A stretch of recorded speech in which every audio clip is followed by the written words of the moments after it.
कल तक भारत को सिंधु नदी में डुबोने की धमकी दे रहा था, आज वही बिलावल भुट्टो भारत से दोस्ती और सहयोग की बातें कर रहा है। कभी ऑपरेशन सिंदूर के मन से भारत के खिलाफ आग उगलने वाले इस नेता ने अब एक ऐसा बयान दे दिया है जिससे न सिर्फ पाकिस्तान की राजनीति में भूचाल आया है, बल्कि खुद बिलावल की सियासी जमीन हिल चुकी है। तो क्या है बिलावल का धमाकेदार यू टर्न?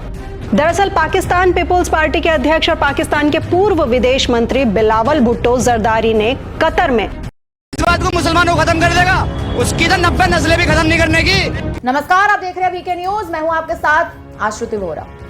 कहते हैं जब गीदड़ की मौत आती है। म्यांमार के अंदर एक ड्रोन स्ट्राइक की है जिसको हिंदुस्तान टाइम्स और द हिंदू रिपोर्ट कर रहे हैं, जिसमें एक ग्रुप है United liberation front of Assam independent, इसको टारगेट किया गया है। ये जो ग्रुप है the United liberation front of Assam independent, ये एक सेपरेटिस्ट इंसर्जेंट ग्रुप है जो कि प्राइमरली इंडिया के नॉर्थ ईस्टर्न स्टेट असम में ऑपरेट करता है, और इसका एक ओरिजिनल फैक्शन भी है United liberation front of Assam.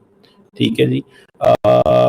जब ये 2012 में इनके आपस में स्प्लिट हो, 90 से ज्यादा हमारे पाक फौज के जवान शहादत जामनोश कर चुके हैं। हिंदुस्तान में वो मोदी बैठा है,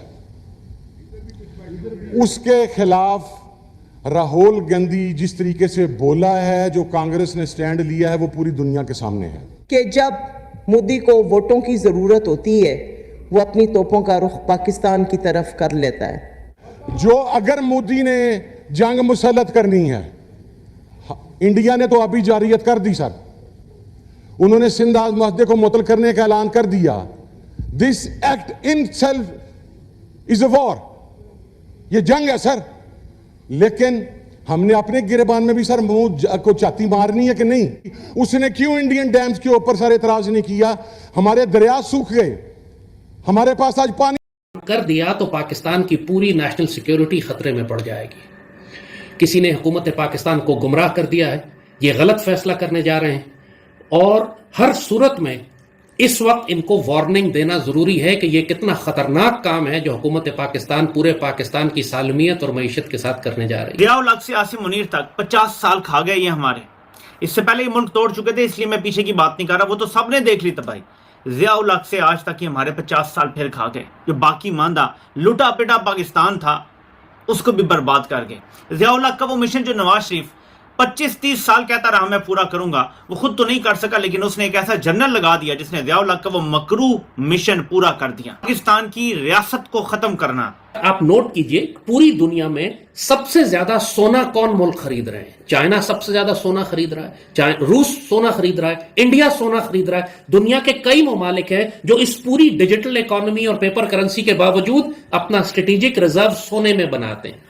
क्यों सोने में बनाते हैं? कि उनको पता है कि अगर ग्लोबल इकोनॉमी कोलैप्स होती है कि जी हमारे पास $6 ट्रिलियन के रिजर्व्स हैं। चीन ने हमें ये दे दिया है सर। चीन में क्या यकीनन चीन ने हमारी बड़ी मदद की है और हमारी बड़े डेस्परेट जो है टाइम्स मदद की है, उसने हमारी डिफेंस में मदद की है। लेकिन ये समझने की जरूरत है कि चीन क्या चाहे अमेरिका है, आज तक के दुनिया में तारीख में नहीं हुआ कि कोई बड़ा मुल्क जो है किसी छोटे मुल्क की तकदीर बदल दे। वो मदद जरूर कर सकता है, थोड़ी बहुत या कुछ ज्यादा भी, लेकिन उसकी तकदीर, उसके हालात नहीं बदल सकता। ये काम मुल्कों को खुद ही करना पड़ता है, इसके लोगों को खुद ही करना पड़ता है। हमारे यहाँ बदकिस्मती से जो हमारा एलीट्स का माइंडसेट है वो बड़ा नामुनासिब अल्फाज इस्तेमाल किए। एक लम्हे के लिए खुद सोचेंगे बंदा कौन था।